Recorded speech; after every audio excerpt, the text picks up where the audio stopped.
రోజు ఈ చిన్నారులు గణాధిపత్యం నాటకాన్ని మీ ముందు ప్రదర్శించడానికి వచ్చారు. అందరూ ఆసక్తిగా చూసి అభినందిస్తారని మనసారా కోరుకుంటున్నాను. పాత్ర పరిచయం: మహాశివుడిగా శ్రేయ, పార్వతీదేవిగా మీనాక్షి, వినాయకుడిగా వెన్నెల, కుమారస్వామిగా చంద్రుడిగా అద్విత, బ్రహ్మదేవుడిగా శ్రీనిక, దేవతల అనన్య, సమన్విత, ఋషుల నిర్వాణ్, రిషి, దేవాంశ్. అందరం ప్రారంభిద్దాం నాటకాన్ని.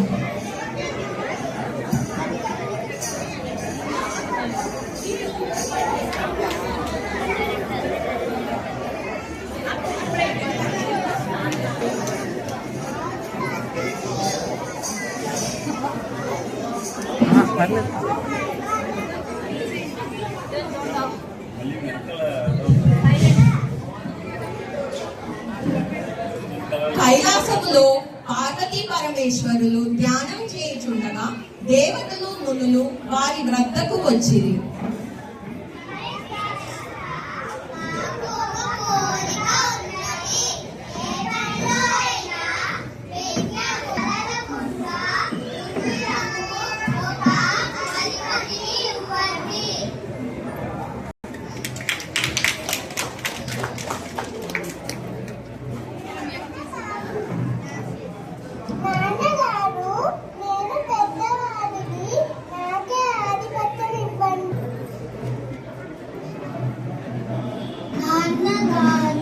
వినాయకుడు పొట్టివాడు, తగిన అర్హతలు లేవు, అందుకే ఆధిపత్యం నాకే ఇవ్వండి.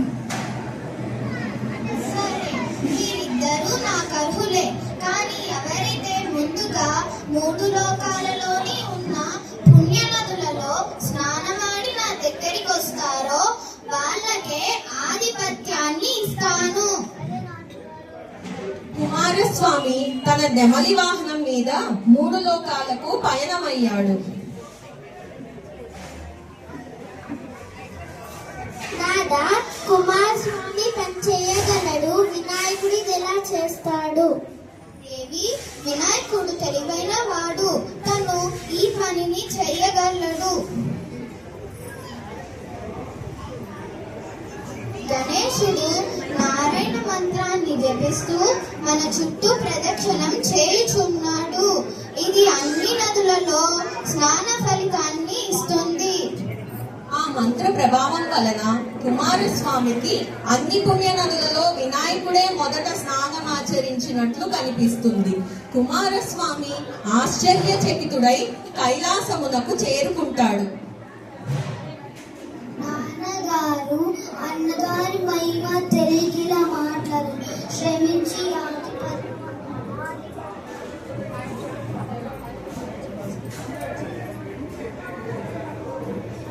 ఆధిపత్యం అందరికీ.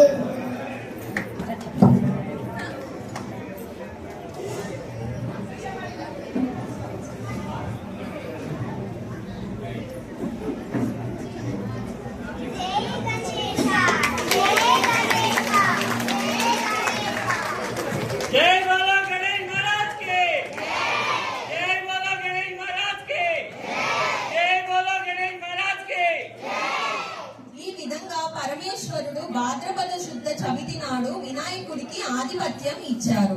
ఆ రోజున అన్ని దేశముల వాళ్ళు వినాయకుడికి తమ శక్తి కొద్దీ ఉండ్రాళ్ళు, కుడుములు, పాలు, తేనె మొదలైనవి సమర్పించి పూజిస్తారు.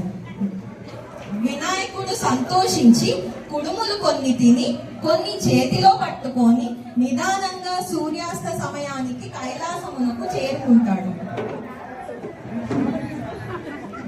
అక్కడ వినాయకుడు తల్లిదండ్రులకు నమస్కరించడానికి చాలా కష్టపడతాడు. అది చూసి చంద్రుడు ఎగతాళిగా నవ్వుతాడు.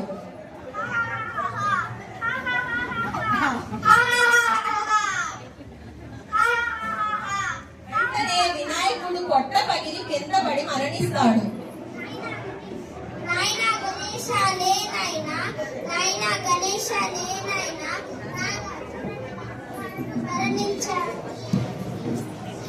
ఓరి పాపాత్ముడా, నీ దుష్ట దిష్టి తగిలి నా కుమారుడు మరణించాడు కనుక ఎవరైతే నిన్ను చూస్తారో పాపాత్ములై నీలాప నిందలు పొందుతారు.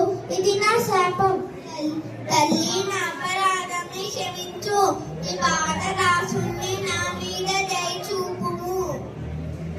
ఇది తెలుసుకొని బ్రహ్మదేవుడు, దేవతలు, ఋషులు కైలాసమునకు చేరుకుంటారు. తల్లి పార్వతి, నీవు బాధపడకు. నీ కుమారుడిని నేను బ్రతికిస్తాను. సరే నాయనా.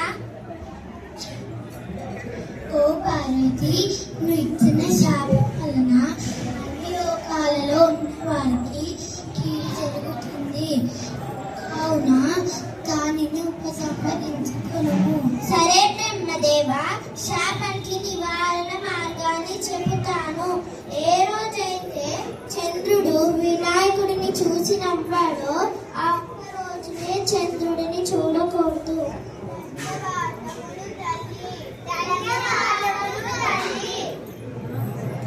ఈ విధంగా దేవతలు, ఋషులు సంతోషముగా తమ నివాసాలకు వెళ్లిపోయారు.